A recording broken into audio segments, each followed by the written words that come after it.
नमस्कार साथियों, कैसे हो आप सब।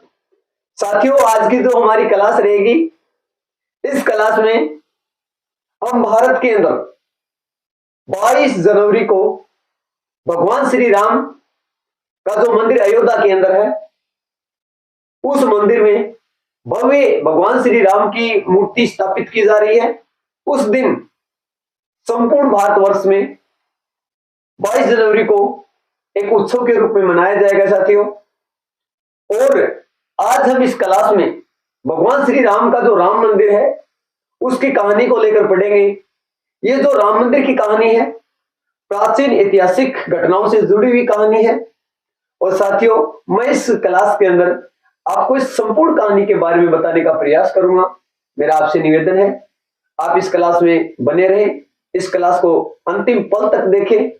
मैं आपको राम मंदिर से जुड़ी हुई प्रत्येक घटना के बारे में बताने का प्रयास करूंगा और अच्छे से अच्छा जानने का प्रयास करेंगे। तो बात करते हैं राम मंदिर से जुड़ी हुई कहानी की। तो देखिए साथियों, राम मंदिर की कहानी की अगर हम बात करें तो दिल्ली जो सल्तनत है, दिल्ली सल्तनत पर 1451 में बहलोल लोधी के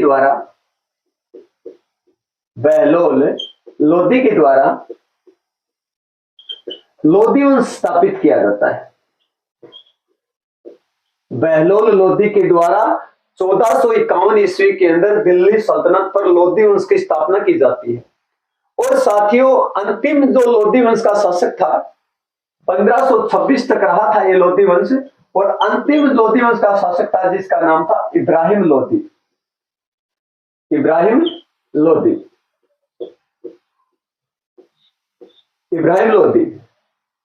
फरगना अफगानिस्तान की बात करें, फरगना अफगानिस्तान,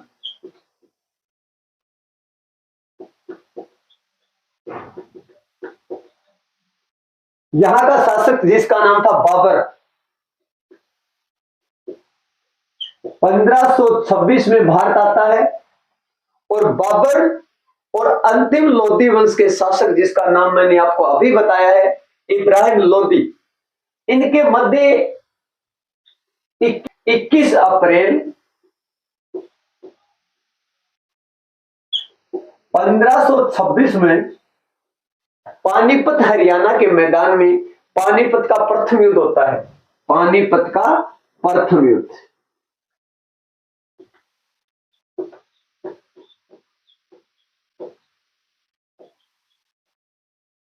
और इस पानीपत के प्रथम युद्ध में बाबर इब्राहिम लोधी को हरा देता है और दिल्ली सल्तनत पर मुगल साम्राज्य की स्थापना करता है। पानीपत के प्रथम युद्ध के बाद इब्राहिम लोधी को हराकर दिल्ली सल्तनत पर बाबर के द्वारा मुगल साम्राज्य की स्थापना की जाती है।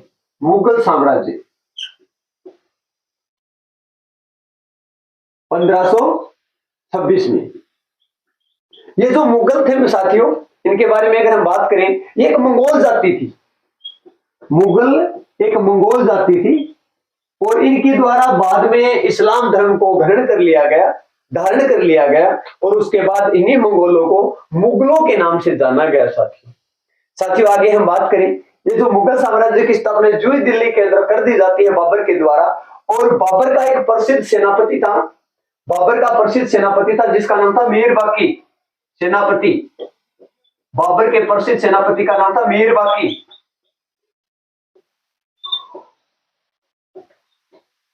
ये प्रसिद्ध सेनापति था।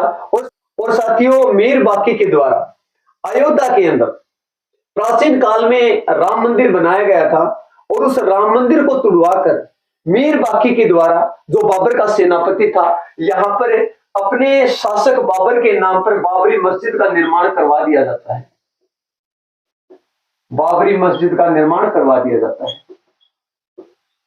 तो साथियों, बाबरी मस्जिद का जो निर्माण करवाया था, ये मीर बाकी ने करवाया था अपने शासक बाबर के नाम पर, क्योंकि मुगल साम्राज्य स्थापित हो चुका था और आसपास जो दिल्ली का क्षेत्र था, उत्तर प्रदेश के आसपास वाला क्षेत्र था, वहां तक साम्राज्य की स्थापना हो चुकी थी। और प्राचीन काल में अयोध्या के अंदर राम मंदिर जो बनाया गया था राम भक्तों के द्वारा, और उसी राम मंदिर को तुड़वाकर यहाँ पर मीर बाकी ने बाबरी मस्जिद का निर्माण करवाया। साथियों, 1707 ईस्वी तक हम बात करें, 1707 ईस्वी तक दिल्ली पर मुगल साम्राज्य की स्थापित रहता है। अंतिम जो मुगल बादशाह था वो था औरंगजेब। उसके बाद भी मुगल साम्राज्य के शासक बने, वो इतने योग्य शासक नहीं थे। वैसे अंतिम मुगल बादशाह जो माना जाता है वो औरंगजेब को ही माना जाता है। साथियों, उसके बाद अंग्रेजी साम्राज्य की स्थापना भारत के अंदर रहती है। अंग्रेजों का शासन रहता है 15 अगस्त 1947 तक। साथियों, जो मीर बाकी के द्वारा बाबरी मस्जिद का निर्माण करवाया गया था, यहाँ पर इस्लाम धर्म के लोग नमाज पढ़ते थे और यहाँ पर 1940 में ताला लगा दिया गया। 1940 में बाबरी मस्जिद पर क्या लगा दिया गया? ताला लगा दिया गया और मामला न्यायालय को सौंप दिया गया। और साथियों, 1940 में यहाँ ताला लगा दिया गया क्योंकि दोनों धर्मों के मध्य आपस में थोड़ी सी बात को लेकर टकराव होता रहता था। साथियों, ये ताला 1986 तक लगा रहा और घटना है 1 फरवरी 1986। 1 फरवरी 1986 को फैजाबाद जिला न्यायालय के द्वारा, फैजाबाद जिला व सत्र न्यायालय के द्वारा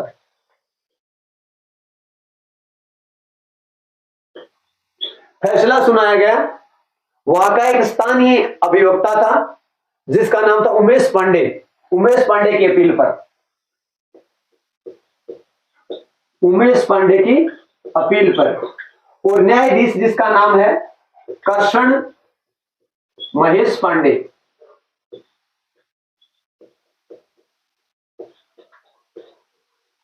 अपील की उमेश पांडे के द्वारा, जो स्थानीय वकील था वहां का, और न्यायाधीश था जिला व सत्र न्यायालय फैजाबाद का, उसका नाम है कृष्ण महेश पांडे।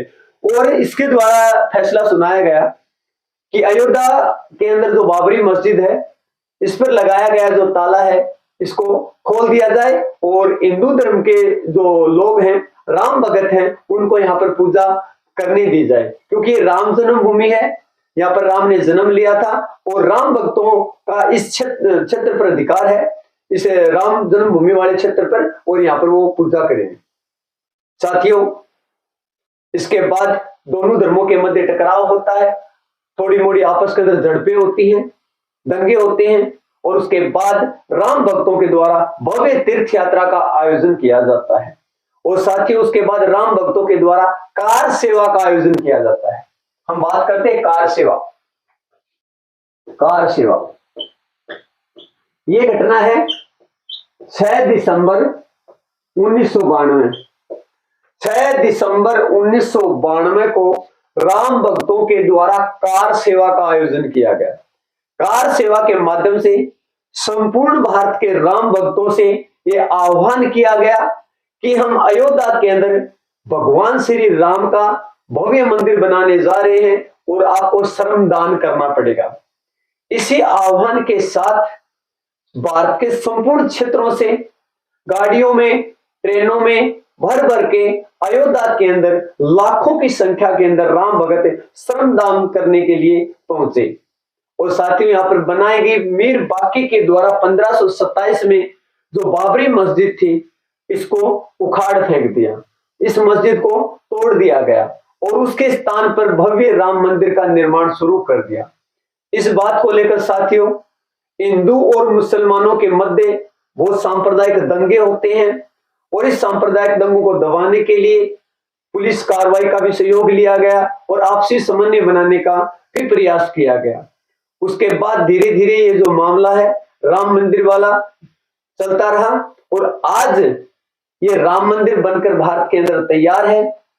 और उसी राम मंदिर में 22 जनवरी 2024 को भगवान श्री राम की भव्य मूर्ति स्थापित की जा रही है। संपूर्ण भारतवर्ष में ये जो 22 जनवरी का जो त्योहार है, ये एक उत्सव के रूप में मनाया जाएगा। साथियों, ये जो कहानी है मैंने ऐतिहासिक घटनाक्रम के साथ आपको जोड़कर बताई, किस प्रकार से प्राचीन काल में राम मंदिर को तोड़कर मीर बाकी के द्वारा बाबरी मस्जिद का निर्माण करवा दिया गया था और उसके बाद फिर 6 दिसंबर 1992 को बाबरी मस्जिद को तोड़कर राम भक्तों के द्वारा कार सेवा के माध्यम से यहाँ पर फिर राम मंदिर बनाना शुरू कर दिया था। और उसके बाद इस कार सेवा से एक जुड़ी हुई घटना को और बताना चाह रहा हूं मैं आपसे कि जो ही राम भगत श्रमदान करके अयोध्या से वापस ट्रेन में गुजरात की ओर जा रहे थे साथियों, और जो ही गुजरात के पास एक रेलवे स्टेशन है जिसका नाम है गोधरा, गोधरा रेलवे स्टेशन। जो ही वो ट्रेन राम भक्तों से भरी हुई थी, कार सेवकों से भरी हुई थी, गोधरा नामक स्टेशन पर पहुंचती है तो इसकी एक बोगी, एक डब्बे के अंदर आग लग जाती है, जिसमें सैकड़ों की संख्या के अंदर राम भगत जलकर राख हो जाते हैं। और साथियों उनका ये मानना होता है कि जो आग है मुस्लिम धर्म के लोगों के द्वारा लगाई गई है, और उसी वर्ष दोनों धर्मों के मध्य बहुत सांप्रदायिक दंगे होते हैं और 1100 से ज्यादा लोग मारे जाते हैं, जिसमें अधिकतर लोग मुसलमान लोग मारे जाते हैं। यही जो कांड है ये गोधरा कांड के नाम से जाना जाता है, और यही इस राम मंदिर से जुड़ा हुआ मुद्दा है। और साथियों वो मंदिर बन के तैयार हो चुका है, वो भी मूर्ति स्थापित की जाएगी।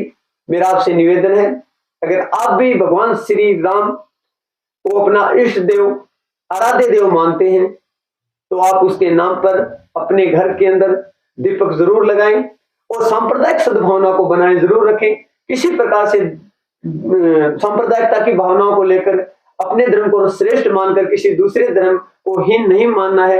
हिंदू और मुसलमान, सिख, ईसाई सभी धर्मों के मध्य समन्वय बनाए रखना है। इसी प्रकार इस क्लास में हमने अच्छे से पढ़ने का प्रयास किया।